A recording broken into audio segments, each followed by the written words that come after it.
सभी भक्तों को श्री शिवाय नमस्तुभ्यम हर हर महादेव।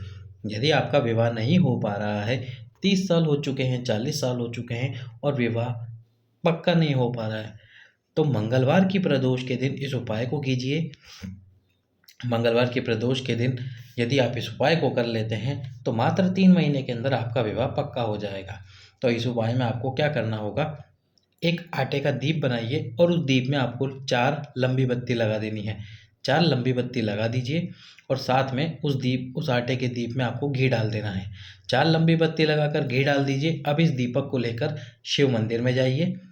शिव मंदिर में जाकर सबसे पहले दीपक को प्रज्वलित कर लीजिए, जला लीजिए और उसके बाद में जो शंकर भगवान का शिवलिंग है, उस शिवलिंग के ऊपर से आपको 7 बार उस दीपक को घुमाना है, उसारना है। 7 बार शंकर जी के शिवलिंग पे से घुमाइए और 3 बार अपने ऊपर से यानी कि स्वयं के ऊपर से उस दीपक को घुमाइए। आप स्वयं ही उस दीपक को 3 बार घुमा लीजिए और 3 बार घुमाने के बाद में शंकर जी के शिवलिंग के पास में ही यानी कि इसी स्थान पर उस दीपक को रख दीजिए।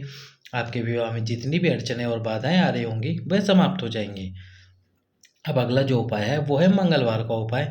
यदि किसी पंडित जी ने आपकी कुंडली में कोई दोष बता दिया है और उसके लिए कोई पूजा बता रहे हैं, तो वो पूजा करने की जगह, पूजा का खर्च आपको 5 से 6 हज़ार रुपये बता दिया है, तो वो पूजा की जगह आप इस उपाय को कीजिए हफ्ते के किसी भी मंगलवार को। यानी कि जो मंगलवार पड़ता है हफ्ते में, आप किसी भी मंगलवार को इस उपाय को कर सकते हैं। 1 महीने में 4 हफ्ते 5 हफ्ते पड़ते हैं, तो 4 या 5 मंगलवार पड़ते हैं। तो कल मंगलवार पड़ रहा है, या तो आप कल इस उपाय को कर लीजिए, या फिर जब भी आपको समय मिले तो उस मंगलवार के दिन इस उपाय को कीजिए। तो इस उपाय में आपको क्या करना है, थोड़े से चावल ले लेने हैं। थोड़े से चावल ले लीजिए और उन चावल को आपको पकाना है बिना नमक डाले। किसी भी पात्र में उन चावलों को पका लीजिए। पकाने के बाद में उनको निकाल कर ठंडा कर लीजिए।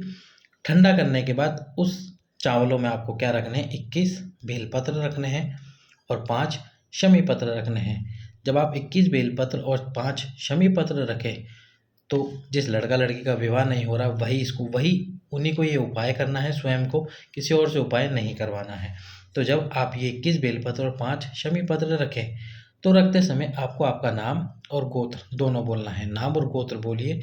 नाम गोत्र बोलने के बाद में शमी पत्र, बेलपत्र और चावल, इन तीनों वस्तुओं को शिव मंदिर में लेके जाइए।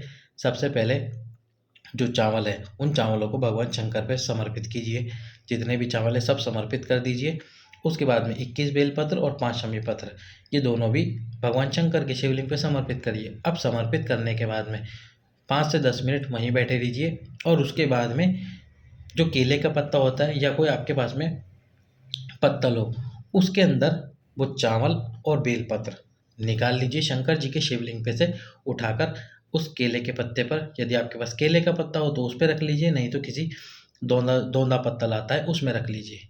अब रखने के बाद में मंगलवार के दिन प्रदोष काल में बहती हुई नदी में उनको विसर्जित कर दीजिए।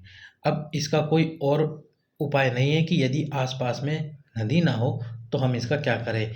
आपको नदी ढूंढनी पड़ेगी और उस नदी के अंदर ही उनको विसर्जित करना होगा। जब आप ये विसर्जित कर देते हैं तो आपको इसके बाद में कोई पूजा कराने की आवश्यकता नहीं है। यदि आपका विवाह नहीं हो रहा तो आपका विवाह भी निश्चित हो जाएगा। सभी भक्तों को श्री शिवाय नमस्तुभ्यं।